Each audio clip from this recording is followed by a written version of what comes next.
Nagsisimula ang kwento sa pagpapakilala sa isang babae na nagngangalang Happy, isa siyang estudyante ng nursing na matagal nang nag-aaral ngunit hanggang ngayon ay hindi pa rin nakakatapos. Sa halip na pumasok sa klase, patuloy na ginagawa ni Happy ang kanyang sideline bilang isang home service massage therapist na pumupunta sa bahay ng mga kliyente. Isa sa kanyang mga customer ay isang lalaking nagngangalang Sargento. Habang nagbibigay ng masahe, nauwi ang serbisyo sa isang sesyon ng laro ng futsal. Matapos makatanggap ng malaking bayad, umalis si Happy upang maghanap ng iba pang kliyente. Lumalabas na medyo kilala na si Happy sa hanay ng mga estudyante. Sa una ay balak nilang maglaro ng 3 laban sa isa. Ngunit dahil kulang ang pera nila, hiningi na lamang nila ang numero ni Happy upang magpabok sa ibang pagkakataon. Ipinagpatuloy ni Happy ang kanyang trabaho at nakipagkita sa isa pang kliyente, na nauwi muli sa paglalaro ng futsal matapos ang sesyon ng masahe. Pagkatapos mabayaran, agad na nilinis ni Happy ang sarili upang muling maging presko ang kanyang katawan. Kinabukasan, muling umabsent si Happy sa klase at naghanap na naman ng kliyente, dala ang kanyang pulang maletang bag. Nang makita niya ang isang sasakyan na may espesyal na palatandaan, nilapitan niya ang may-ari nito na nagngangalang Precious. Nangailangan si Precious ng serbisyo ng masahe at masiglang sumama si Happy sa kanya. Bago simulan ang masahe, kumain muna sila sa isang restaurant kung saan ikinwento ni Happy ang kanyang karanasan sa mundo ng pagmamasahe. Bagamat mahirap pagsabayin ng oras, sapat naman ang bayad na kanyang natatanggap. Si Precious ay isang wedding planner at isang matagumpay at may talento na babae. Nang mapansin ni Precious ang kagandahan ni Happy, inalok niya ito ng pagkakataong maging isang modelo. Dinala niya si Happy sa kanyang napakalaking bahay. Habang minamasahe siya ni Happy, muli niyang inalok si Happy na maging modelo kapalit ng napakalaking bayad. Dahil nangangailangan ng pera, tinanggap ni Happy ang alok. Kinabukasan, bumalik si Happy sa bahay ni Precious para sa photoshoot. Habang nasa banyo si Happy, tinawagan si Precious ng isang dating modelo na matagal nang hindi nababayaran. Tumanggi si Precious na magbayad at nagbigay ng iba't ibang dahilan, hanggang sa tuluyang tanggalin ang SIM card ng kanyang cellphone upang hindi na siya makulitan. Pagkatapos ay umakyat sila sa itaas kung saan naroon ang photo studio. Kumpleto roon ang lahat ng kagamitan, make-up, damit, pantalon, at sapatos. Dumating ang photographer na si Leo at sinalubong ni Precious. Ipinakilala ni Precious si Happy bilang modelo para sa bagong proyekto ng Calendar Magazine. Inayusan at inayos si Happy hanggang sa maging mas lalo siyang maganda. Habang nagaganap ang photoshoot, napaisip si Happy tungkol sa relasyon ni Precious at Leo. Ipinaliwanag ni Precious na maaari sana silang maging magkasintahan, ngunit pinili niyang huwag pagsamahin ang trabaho at pag-ibig. Habang nagpo-post ng sexy si Happy, halatang tinitigan ni Precious si Leo na para bang pinipigilan itong tumingin kay Happy. Samantala, si Leo ay mukhang labis na nasasabik at hinihikayat pa si Happy na mag-post ng mas provocative at magsuot ng mas mapang-akit na damit. Matapos ang photoshoot, nagpaalam si Happy at umuwi na. Samantala, sina Leo at Precious ay agad na naglaro ng futsal. Nabunyag na may espesyal na relasyon sina Leo at Precious, ngunit hindi malinaw kung bakit nila ito itinatago kay Happy. Sa gym, nilapitan si Precious ng isang lalaking nagngangalang Dory na gustong-gustong maging modelo, ngunit hindi siya kailangan ni Precious sa panahong yun. Dumating din ang isang babae na nagngangalang Gwina, at nagkwentuhan sila habang nag-eehersisyo. Samantala, si Happy na natutulog ay nagising dahil sa malalandiang mensahe ni Leo. Lumalabas na labis na naaakit si Leo kay Happy at hiniling niya itong pumunta upang magbigay ng masahe. Pumayag si Happy at dumiretso sa kwarto ni Leo. Nang makita ang mga litrato, biglang naging agresibo si Leo, ngunit pinigilan siya ni Happy dahil naalala niya si Precious. Gayunpaman, hindi napigilan ni Leo ang kanyang pagnanais na maglaro ng futsal.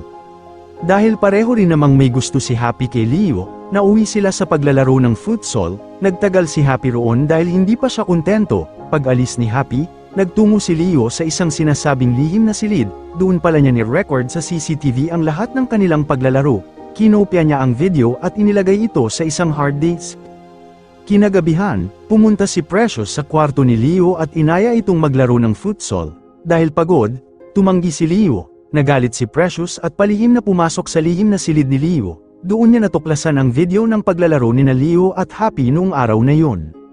Kinabukasan, nang dumating si Happy, masama ang timpla ni Precious dahil sa ginawa ni Leo na paglalaro kasama ang kanyang modelo nang walang pahintulot. Napansin ito ni Leo at bigla niyang hinalikan si Precious sa harap ni Happy, na para bang ipinapakitang si Precious lamang ang mahal niya at ang paglalaro nila ni Happy ay para lang sa kasiyahan.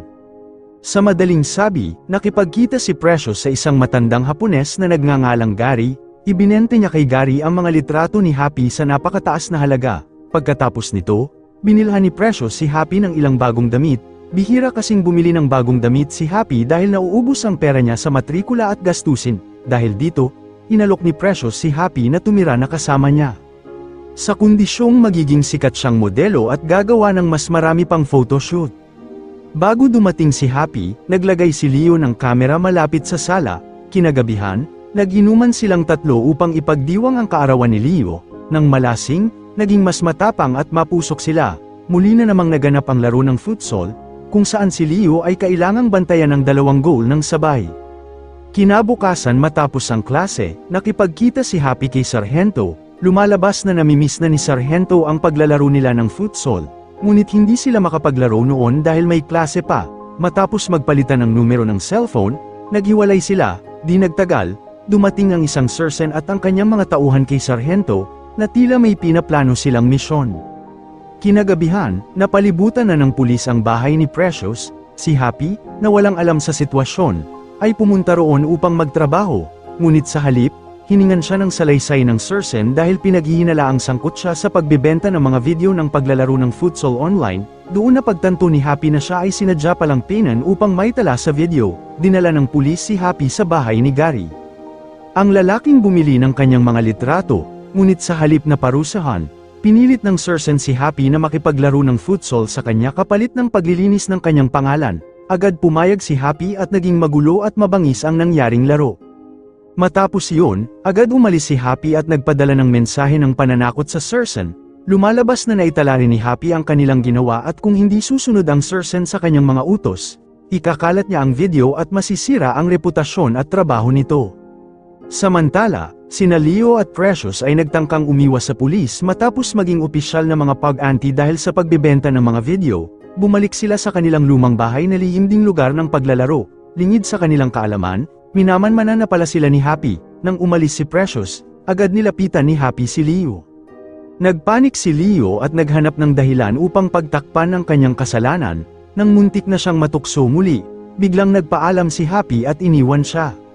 Pumunta si Happy sa isang cafe upang makipagkita sa sursen. Bagamat galit ito sa simula, wala siyang nagawa dahil hawak ni Happy ang ebidensya. Hiningi ni Happy na palakasin ang kanyang posisyon bilang biktima at tulungan siyang lumapit kay Precious upang makakuha ng impormasyon. Ipinakita ni Happy ang isang ballpen na may kamera at mikropono. Ang kaibigan niyang si Joy ay magpapanggap na bagong modelo ni na Precious at Leo. Layunin nilang may record ang lahat ng usapan at matuntun ang bagong studio. Tinanggap nga ni Precious si Joy bilang bagong talento. Sa cafe, nagkunwari ang sursen na nagtatanong tungkol sa isang magandang photo studio. Masiglang inalok ni Precious ang kanyang lugar, dinala sila sa studio at ipinakilala kay Leo, na itala ni Joy ang lahat gamit ang ballpen. Kinagabihan, nagkataong nagkita sina Joy at ang sursen, at inalok ni Joy si Leo na kuhanan ng litrato ang sursen. Pumayag si Leo dahil nangangailangan siya ng pera.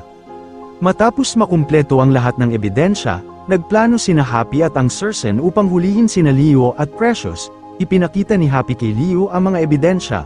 Wala na silang magawa dahil hawak na ni Happy ang lahat.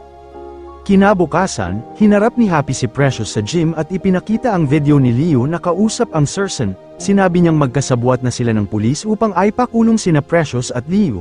Dahil sa panic, agad pinuntahan ni Precious si Leo. Ngunit nang pumasok sila sa kotse, naroon na si Happy at tinutukan sila ng baril. Sa pilitang kinuha ni Happy ang kanilang pataka, cellphone, at iba pang mahalagang gamit, pinilit niyang magmaneho si Precious papunta sa liblib na lugar. Bumaba si Happy at nagtago sa mga palumpong kasama ang kanyang pulang malita. Di nagtagal, dumating ang sursen at inutusan silang sumuko. Nang maging pabaya ang sursen, inatake siya ni Leo at nalaglag ang baril. Sa gitna ng kaguluhan, kinuha ni Precious ang baril at pinaputukan silang dalawa.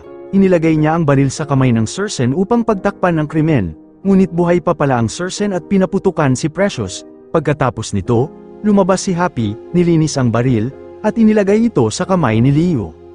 Umalis si Happy dala ang pulang malita, ipinamigay niya ang mga damit at nakulimbat na gamit sa mga pulubi.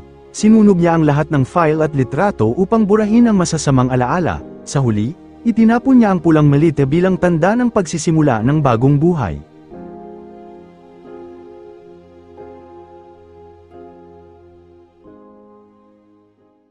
Maraming salamat sa inyong panonood. Kung nagustuhan nyo ang movie recaps for today, huwag kalimutang mag-subscribe at i-on ang notification bell.